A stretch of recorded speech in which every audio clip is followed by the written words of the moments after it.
18 juin 1815, la bataille de Waterloo fait rage. Le sort de l'Europe se joue entre Napoléon et le duc de Wellington, mais à Londres, une autre bataille se déroule, silencieuse et bien plus lucrative. Nathan Rothschild, le chef de la branche anglaise de la famille, attend. La légende raconte qu'il a été le premier à connaître la défaite de Napoléon grâce à son réseau de messagers. Il se serait alors précipité à la bourse de Londres, aurait fait semblant de vendre ses actions, créant une panique massive. Puis, alors que les cours s'effondraient, il aurait racheté l'Angleterre pour une bouchée de pain. Mythe ou réalité? Peu importe, cette histoire illustre parfaitement le secret de la puissance des Rothschild.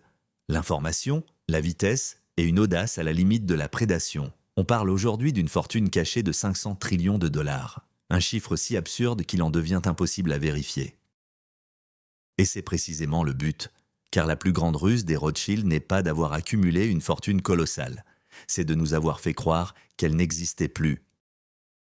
Pour comprendre l'Empire, il faut revenir à son origine. Au milieu du XVIIIe siècle, dans le ghetto juif de Francfort, un homme, Mayer Amschel Rothschild, y tient une modeste boutique de pièces de monnaie et d'antiquités. Il n'a ni terre ni titre, mais il a une vision. Il comprend que l'avenir n'appartient pas aux rois et aux princes, mais à ceux qui les financent. Mayer Amschel a 5 fils. 5 flèches, comme il les appelle, qu'il va décocher sur les 5 capitales financières de l'Europe. Amschel reste à Francfort, Salomon part à Vienne, Nathan, le plus brillant, conquiert Londres. Karl s'installe à Naples, et James, le plus mondain, s'empare de Paris. Ce n'était pas une simple expansion, c'était la création du premier réseau bancaire multinational de l'histoire. Une entité décentralisée, connectée par des liens de sang, communiquant avec des codes secrets et capable de déplacer des capitaux à travers les frontières plus vite qu'une armée. Il ne prêtait plus seulement à des individus, il prêtait à des nations entières. Le véritable catalyseur de leur fortune fut la guerre. Les guerres napoléoniennes, qui ont ravagé l'Europe pendant plus d'une décennie, furent pour les Rothschild une opportunité économique sans précédent. Alors que les nations s'endettaient pour financer leurs armées, la famille a perfectionné l'art de la dette souveraine. Leur génie a été de jouer sur tous les tableaux. Ils prêtaient à l'Autriche pour combattre Napoléon, tout en gérant les transferts de fonds pour l'armée britannique de Wellington. Ils ont transformé le conflit en une gigantesque entreprise. Ils ne vendaient pas des armes, ils vendaient l'argent nécessaire pour les acheter, et ce, avec des intérêts exorbitants. Ils ont compris une règle fondamentale de la haute finance. Le risque d'un gouvernement est dilué dans sa capacité à taxer sa population. Prêter à un roi est risqué, car un roi peut mourir ou être renversé. Prêter à un pays, c'est s'assurer d'être remboursé par des générations de contribuables. Ils n'ont pas inventé la dette publique, mais ils l'ont industrialisée, la transformant en un instrument de pouvoir global. Le réseau des 5 frères était leur arme secrète. Imaginez l'Europe du début du XIXe siècle. Les nouvelles voyagent à la vitesse du cheval. Mais les Rothschild ont leur propre service postal, plus rapide et plus fiable que celui des gouvernements. Des coursiers, des pigeons voyageurs, des bateaux rapides, l'information, c'était le pouvoir, savoir qu'un blocus allait être levé, qu'une bataille était gagnée ou perdue, des heures, voire des jours, avant les marchés officiels, leur donnait un avantage inestimable. Ils pouvaient en spéculer sur les obligations d'un pays en sachant pertinemment que sa situation allait s'améliorer ou se détériorer. C'était l'équivalent du délit d'initié, mais à l'échelle des nations et à une époque où le concept même n'existait pas. Ce flux d'informations constant entre Paris, Londres, Vienne, Naples et Francfort leur permettait de coordonner leurs actions, de créer des arbitrages et de manipuler les marchés avec une précision chirurgicale. Ils opéraient dans le futur, tandis que le reste du monde réagissait au passé. Après les guerres, la paix, et la paix pour les Rothschild signifiait la reconstruction. Et la reconstruction, ça coûte cher. C'est là que leur influence a atteint son apogée. Ils sont devenus les banquiers non seulement des rois, mais de la révolution industrielle elle-même. Ils ont financé les premiers chemins de fer en France et en Autriche, connectant le continent et créant de nouveaux marchés. Ils ont investi massivement dans les mines, comme les mines de mercure d'Almadén en Espagne ou les mines de cuivre de Rio Tinto. Ils étaient au cœur du financement du canal de Suez, une artère vitale pour le commerce mondial, en prêtant à la Grande-Bretagne les fonds pour racheter les parts de l'Égypte. Ils n'étaient plus de simples prêteurs, mais des bâtisseurs d'empires. Leur stratégie était simple, identifier les infrastructures clés du futur et en prendre le contrôle financier. Chaque rail posé, chaque tonne de charbon extraite, chaque navire passant par Suez ajoutait une ligne invisible à leur bilan. Le XIXe siècle est souvent appelé l'âge des Rothschild. Leur influence politique était immense. À Paris, James de Rothschild était le confident du roi Louis-Philippe. À Londres, Lionel de Rothschild devint le premier membre juif du Parlement britannique. À Vienne, Salomon était si proche du chancelier Metternich qu'on les surnommait les véritables dirigeants de l'Autriche. Ils n'avaient pas d'armée, mais leur pouvoir était peut-être plus grand. Ils pouvaient refuser un prêt à un pays et le plonger dans la crise, ou en financer un autre, et assurer sa stabilité. On raconte qu'en 1830, James à Paris a averti le gouvernement français qu'une intervention militaire en Belgique provoquerait un effondrement financier. La guerre n'a pas eu lieu. Ils étaient les garants de la paix Rothschild, un équilibre des puissances européennes maintenu non par la diplomatie, mais par la menace d'une banqueroute. Leur pouvoir n'était pas absolu, mais leur veto financier était une force avec laquelle chaque gouvernement devait compter. Pourtant, au tournant du XXe siècle, quelque chose a changé. Les noms des Rothschild ont commencé à disparaître des listes des plus riches. D'autres dynasties industrielles, comme les Rockefeller ou les Carnegie, ont pris le devant de la scène médiatique. Est-ce que leur fortune s'était évaporée? Bien au contraire. Ils avaient simplement perfectionné leur stratégie la plus importante, la discrétion. Ils ont compris que dans un monde de plus en plus démocratique et médiatisé, l'affichage de la richesse et du pouvoir attirait l'envie et le ressentiment. Ils ont donc commencé un long processus de camouflage. La fortune s'est fragmentée entre des centaines d'héritiers. Les actifs ont été placés dans des structures complexes, des trusts, des fondations, des sociétés holding basées dans des juridictions opaques. Le pouvoir direct a été remplacé par une influence indirecte.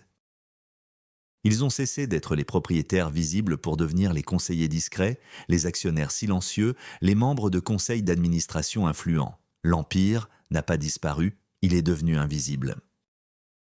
Comment dissimuler des trillions de dollars? La réponse est dans la structure. La fortune des Rothschild n'est pas un coffre-fort rempli d'or, c'est un réseau, une toile d'araignée mondiale de participations croisées, d'actifs immobiliers de premier ordre, de collections d'art inestimables et surtout de dettes. Quand vous possédez la dette d'un pays, votre richesse n'apparaît sur aucune liste publique. Elle est une ligne dans les livres de compte d'un ministère des Finances. De plus, la famille a toujours privilégié les actifs tangibles et discrets. Des vignobles prestigieux comme Château Lafite Rothschild ou Château Mouton Rothschild, des forêts, des terres agricoles. Ces actifs ne sont pas seulement des investissements stables, ils sont aussi difficiles à évaluer et à tracer. Le secret est aussi une tradition familiale transmise de génération en génération, ne jamais divulguer la fortune totale même à ses propres membres. Ne jamais faire un inventaire complet. La fortune est un concept, une idée, une entité quasi mythique, ce qui la rend impossible à quantifier et donc impossible à taxer ou à confisquer. Un des mythes les plus tenaces concernant les Rothschild est leur rôle supposé dans la création de la Réserve fédérale américaine, la Fed, en 1913. Les théories du complot affirment que la Fed est une banque privée contrôlée par les Rothschild et d'autres familles de banquiers qui leur permet d'imprimer de l'argent et de contrôler l'économie américaine. La réalité est plus nuancée mais non moins intéressante. Si les Rothschild n'ont pas directement créé la Fed, les idées qui ont présidé à sa naissance sont issues des systèmes de banques centrales européennes qu'ils avaient largement influencés et financés. Des agents liés aux intérêts Rothschild, comme Paul Warburg, ont joué un rôle clé dans la conception de la loi. La Fed est une structure complexe, un hybride public-privé. Son objectif était de stabiliser un système bancaire américain chaotique.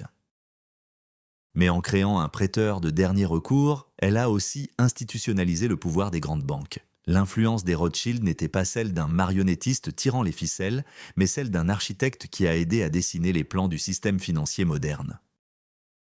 Le XXe siècle, avec ses 2 guerres mondiales et la montée du communisme, a été un défi majeur pour la dynastie. La branche autrichienne a vu ses actifs confisqués par les nazis. La branche française a dû fuir l'occupation. La mondialisation et la montée en puissance de Wall Street ont également érodé leur position dominante. Les banques d'investissement américaines comme Goldman Sachs ou JP Morgan sont devenues des géants, éclipsant les maisons Rothschild en termes de taille et de capitalisation. Pourtant, la famille a survécu et même prospéré en s'adaptant. Ils ont abandonné les activités bancaires à haut risque pour se concentrer sur ce qu'ils font de mieux, le conseil. La fusion-acquisition, la gestion de fortunes privées, le conseil au gouvernement, ils ne sont plus les plus gros, mais ils visent à être les plus influents. Leur nom reste un sésame, une garantie de discrétion, d'expertise et de connexion au plus haut niveau. Ils ont transformé leur héritage en leur principal produit. Aujourd'hui, l'empire Rothschild est divisé en plusieurs entités principales, souvent en compétition les unes avec les autres. D'un côté, il y a Rothschild et compagnie, la branche franco-britannique, une banque d'affaires prestigieuse cotée en bourse, dirigée par Alexandre de Rothschild.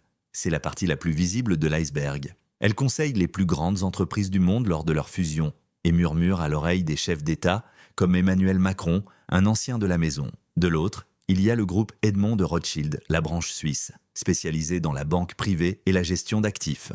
Plus discrète, elle gère les fortunes des ultra-riches. Ces deux entités ne représentent qu'une fraction de la richesse totale. Le reste est disséminé dans des investissements privés, des fonds familiaux et des fondations caritatives qui servent aussi d'outils d'optimisation fiscale et de préservation du capital sur le long terme. C'est une hydre à plusieurs têtes dont aucune ne connaît l'étendue complète du corps. La philanthropie est une autre facette essentielle de la stratégie Rothschild. Depuis le XIXe siècle, la famille a financé la construction d'hôpitaux, de logements sociaux, de musées et a soutenu les arts et les sciences. Ces actions sont-elles purement altruistes? Pas seulement. La philanthropie est un outil de pouvoir extraordinairement efficace. Elle permet de redorer une image souvent ternie par l'association de la banque avec la guerre et la spéculation. Elle génère une influence considérable dans les milieux culturels, académiques et politiques. Elle offre également des avantages fiscaux substantiels, permettant de transmettre la richesse de génération en génération à l'abri de l'impôt. Les fondations Rothschild, comme la fondation Waddesdon au Royaume-Uni ou la fondation Adolphe de Rothschild à Paris, sont des structures qui possèdent des actifs colossaux. Elles sont le visage respectable et public d'une fortune qui préfère, pour ses affaires, rester dans l'ombre. Le rôle des Rothschild dans le marché de l'or est un autre pilier de leur pouvoir. Pendant plus d'un siècle, de 1919 à 2004, le prix mondial de l'or était fixé 2 fois par jour dans les bureaux de Nathan Mayer, Rothschild et Sons à Londres. C'était le London Gold Fix. 5 grandes banques se réunissaient et déterminaient le prix qui servirait de référence pour tous les contrats d'or de la planète. Être au centre de ce mécanisme donnait aux Rothschild une connaissance intime et un pouvoir d'influence sur le marché du métal précieux, la valeur refuge par excellence.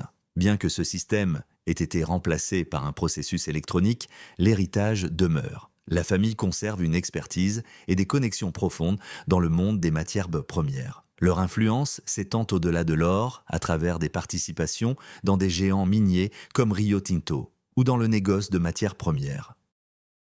Ils contrôlent les fondations physiques de notre économie. Un autre domaine où leur influence reste palpable est celui du vin. Les vignobles acquis par la famille au XIXe siècle, comme Château Lafite Rothschild et Château Mouton Rothschild, ne sont pas de simples placements de luxe. Ce sont des actifs stratégiques. Le marché des grands crus est un microcosme de la haute finance, opaque, basé sur la réputation et les réseaux, et largement déconnecté de l'économie réelle. En contrôlant certains des domaines les plus prestigieux de Bordeaux, les Rothschild exercent une influence sur les prix et les tendances d'un marché mondial qui pèse des milliards. De plus, une caisse de Lafite de 1982 est un actif bien plus discret et mobile qu'un paquet d'actions. C'est une forme de richesse qui peut être stockée, transportée et échangée en dehors du système financier traditionnel. C'est l'illustration parfaite de leur philosophie, posséder des actifs tangibles, irremplaçables et discrets. Les théories du complot qui entourent la famille sont innombrables. Elles les accusent de tout, de contrôler les médias, de provoquer des guerres pour leur profit, de faire partie d'un gouvernement mondial secret. Pourquoi une telle fascination? Parce que les Rothschild incarnent l'archétype du pouvoir invisible. Leur discrétion, leur richesse immense et leur histoire liée aux grands bouleversements mondiaux en font des coupables idéaux. Ces théories, souvent teintées d'antisémitisme, servent d'explication simple à un monde complexe. Il est plus facile de croire qu'un petit groupe tire les ficelles en secret que d'accepter le chaos et l'imprévisibilité des systèmes économiques et politiques. Cependant, il faut distinguer la fiction de la réalité. La réalité est que la famille a bien exercé, et exerce encore, une influence considérable. Mais cette influence n'est pas celle d'un complot occulte. C'est une influence structurelle intégrée dans les fondations même de notre système financier. La stratégie de transmission de la fortune est peut-être le secret le mieux gardé des Rothschild. Contrairement à d'autres dynasties qui se sont diluées ou ont périclité, les Rothschild ont réussi à préserver leur capital sur plus de 2 siècles. Le testament de Mayer Amschel Rothschild était très clair, la fortune devait rester dans la famille. Les postes de direction étaient réservés aux héritiers mâles et les mariages devaient se faire, si possible, entre cousins et cousines pour consolider le capital au sein du clan. Bien que ces règles se soient assouplies, le principe de base demeure. La richesse est gérée dans une perspective de très long terme. Il ne s'agit pas de maximiser les profits à court terme, mais d'assurer la pérennité de la dynastie pour les générations futures. Cette vision transgénérationnelle est totalement à l'opposé de la culture de Wall Street, obsédée par les résultats trimestriels. C'est ce qui leur a permis de traverser les crises et les révolutions. Quel est l'impact réel des Rothschild sur notre vie quotidienne? Il est à la fois immense et presque invisible. Les dettes souveraines qu'ils ont contribué à populariser sont aujourd'hui le principal outil de financement des États. Les impôts que nous payons servent en grande partie à rembourser les intérêts de ces dettes. Les banques centrales, dont ils ont influencé le modèle, déterminent le coût de nos crédits immobiliers. Les entreprises qui nous vendent ou qui nous emploient sont peut-être conseillées par Rothschild et compagnie lors d'une fusion qui décidera de notre avenir. Le système financier international, avec sa complexité, son opacité et ses paradis fiscaux, est l'héritage direct des méthodes qu'ils ont pionnièrement mises en place pour protéger et faire fructifier leur capital à l'échelle mondiale. Nous vivons dans un monde économique dont les Rothschild ont écrit une grande partie du code source. Analysons la structure de leur pouvoir aujourd'hui. Il ne s'agit plus d'un pouvoir de commandement direct, il s'agit d'un pouvoir de réseau. Les membres de la famille et les anciens de leur banque occupent des postes clés dans la finance, la politique, les médias et les organisations internationales. C'est un soft power extraordinairement efficace. L'accès à ce réseau est le véritable capital des Rothschild. Quand un gouvernement a besoin d'un conseil pour privatiser une entreprise publique, quand un milliardaire cherche à optimiser sa succession, quand une multinationale prépare une acquisition hostile, le nom Rothschild vient naturellement à l'esprit. Ils ne sont plus les plus grands banquiers du monde, mais ils sont peut-être les mieux connectés. Leur fortune n'est pas seulement dans leurs comptes, elle est dans leur carnet d'adresses. Et ce carnet d'adresses a mis plus de 200 ans à se constituer. Le paradoxe des Rothschild est qu'ils sont à la fois des symboles du capitalisme et ses plus grands critiques implicites. Leur stratégie de long terme, leur méfiance envers la spéculation excessive et leur préférence pour les actifs tangibles vont à l'encontre de la finance moderne qu'ils ont pourtant contribué à créer. Leur succès repose sur des valeurs presque précapitalistes: la famille, la lignée, le secret, la patience. Ils ont utilisé les outils du capitalisme pour construire une forteresse féodale. Ils ont compris que le véritable pouvoir ne réside pas dans la maximisation des profits, mais dans la minimisation des risques. Le but n'est pas de devenir plus riche chaque année, mais de ne jamais devenir pauvre. Cette philosophie de la préservation est le secret ultime de leur longévité, dans un monde où les fortunes se font et se défont à la vitesse de la lumière.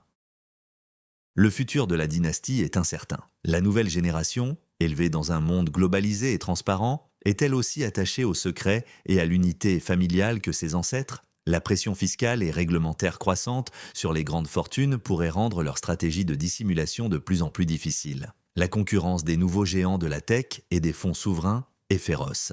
Cependant, il serait naïf de les sous-estimer. Leur capacité d'adaptation est leur plus grande force. Ils pourraient en se réinventer en leader de l'investissement durable, de la finance verte ou des nouvelles technologies. L'empire pourrait changer de visage, mais ses principes fondamentaux, le réseau, l'influence, la discrétion et la vision à long terme, resteront probablement les mêmes. L'histoire des Rothschild n'est pas terminée. Un nouveau chapitre est probablement déjà en train de s'écrire, loin des regards. Revenons à notre chiffre de départ, 500 trillions de dollars. Est-il crédible? Non, et c'est tout le sujet. Ce chiffre est une construction mythologique. La véritable fortune des Rothschild n'est pas un nombre, c'est un système. Un système de relations, de connaissances et d'influence patiemment construit sur 7 générations. C'est la capacité à avoir accès à l'information avant les autres, à obtenir un rendez-vous avec n'importe quel dirigeant de la planète, à structurer un accord financier d'une complexité inouïe. Cette fortune-là ne peut être saisie, ni même mesurée. Elle est immatérielle. Tenter de la quantifier, c'est tomber dans le piège qu'ils ont eux-mêmes tendu. La véritable question n'est pas « combien possèdent-ils ?» mais comment leur modèle de pouvoir et de discrétion a-t-il façonné le monde dans lequel nous vivons? La réponse est bien plus que nous ne l'imaginons. Finalement, l'histoire des Rothschild nous enseigne une leçon fondamentale sur la nature de la richesse et du pouvoir. La richesse qui crie n'est pas celle qui dure. Le pouvoir qui s'affiche est celui qui est le plus vulnérable. Dans notre monde obsédé par la transparence et les classements, leur contre-modèle basé sur l'opacité et le secret absolu est plus pertinent que jamais pour les ultra-riches. Ils ont créé le manuel d'instruction pour la survie des dynasties à l'ère démocratique. Leurs stratégies sont aujourd'hui répliquées par les nouvelles fortunes de la tech, de la Russie ou du Moyen-Orient, qui placent leurs actifs dans des trusts et des fondations et qui préfèrent l'influence en coulisses au pouvoir affiché. L'héritage de Mayer Amschel et de ses 5 fils n'est pas seulement financier. C'est une philosophie du pouvoir qui continue de modeler notre monde, que nous en soyons conscients ou non. Alors, quelle est la vérité sur la fortune des Rothschild? La vérité, c'est qu'il n'y a pas de vérité chiffrée. L'Empire est un brouillard financier, conçu intentionnellement pour être impénétrable. Leur véritable héritage n'est pas une somme d'argent, mais un ensemble de stratégies qui ont défini la finance moderne. Ils nous ont appris que la dette peut être un instrument de pouvoir plus efficace qu'une armée, que l'information est la plus précieuse des marchandises et que la plus grande des richesses est celle que personne ne peut voir. Aujourd'hui, les principes Rothschild sont partout. Chaque fois qu'un État s'endette sur les marchés internationaux, chaque fois qu'une multinationale utilise des paradis fiscaux, chaque fois qu'une grande fortune se cache derrière une fondation philanthropique, l'ombre de la dynastie plane. Ils n'ont peut-être plus besoin de contrôler le monde, ils se sont contentés d'en écrire les règles. Pensez-vous que la discrétion des grandes fortunes est une stratégie de survie légitime ou un moyen de dissimuler une influence qui menace la démocratie? Donnez votre avis dans les commentaires.